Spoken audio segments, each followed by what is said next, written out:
Happy Hatcher mga ka-idol.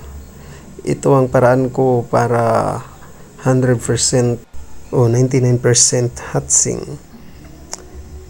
After 10 days mga ka-idol ay kinakanling ko na yung mga itlog na ini-incubate ko para malaman na active yung similya sa ating mga ini-incubate. And ito papakita ko sa inyo. Ito 10 days na ito mga ka-idol, mga kamanok. Yan ay makikita natin na may black tayong makikita at may mga red na mga ugat. Yan po ay yun, makikita na po natin yung gumagalaw yung sisiw sa ilalim at active na active yung sisiw mga sisiw. Ayan kitang kita natin. Yan po ay BE at ito naman mga ka-idol, yan ang lalaki ng mga red blood cells nila mga ka-idol. Makikita natin yung sisiw nasa ilalim. Yan gumagalaw. Yan po ay sure na pisa mga ka-idol. Yan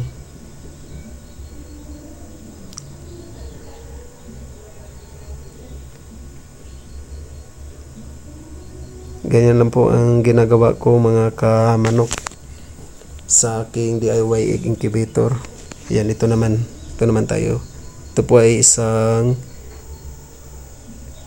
BCM o black copper marans po yan.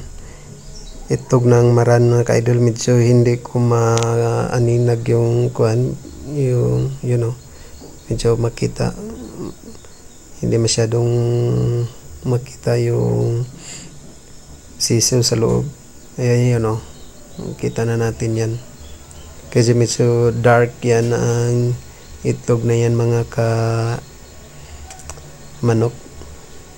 Ayan ito naman ay itong isa BCM pa rin ito mga idol. Ito po sila ay 10 days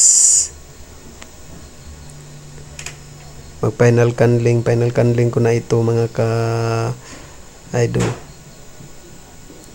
Pag wala na itong, pag hindi ito active ang mga itlog nito mga ka-idol, inilabas ko na sila sa incubator dahil hindi naman yun mapipisa.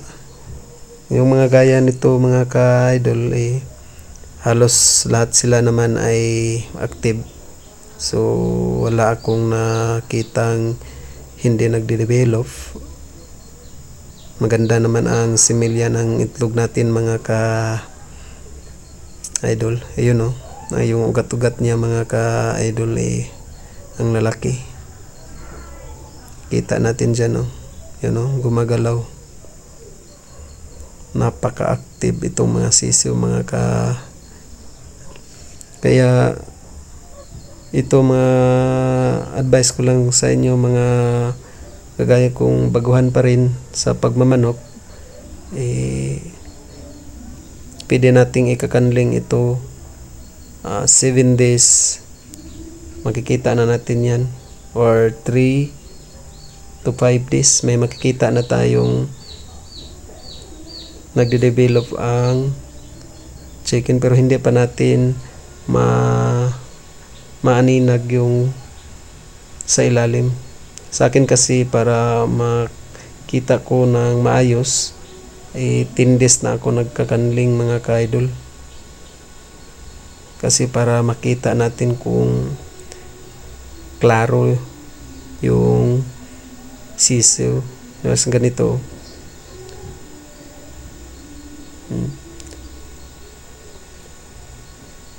yan nakita nyo gumagalaw pa yung sisiw sa ilalim.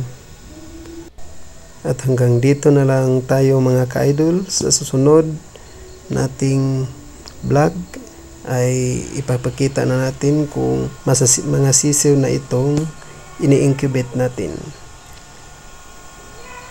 At huwag niyo pong kalimutan na mag-subscribe sa aking YouTube channel, RC Katambay. Please subscribe for more videos mga ka-idol, para gaganahan tayong magsishare ng videos dito sa ating YouTube channel. Thank you and more power. Subscribes na po. Thank you very much. Thank you for watching. Love you all.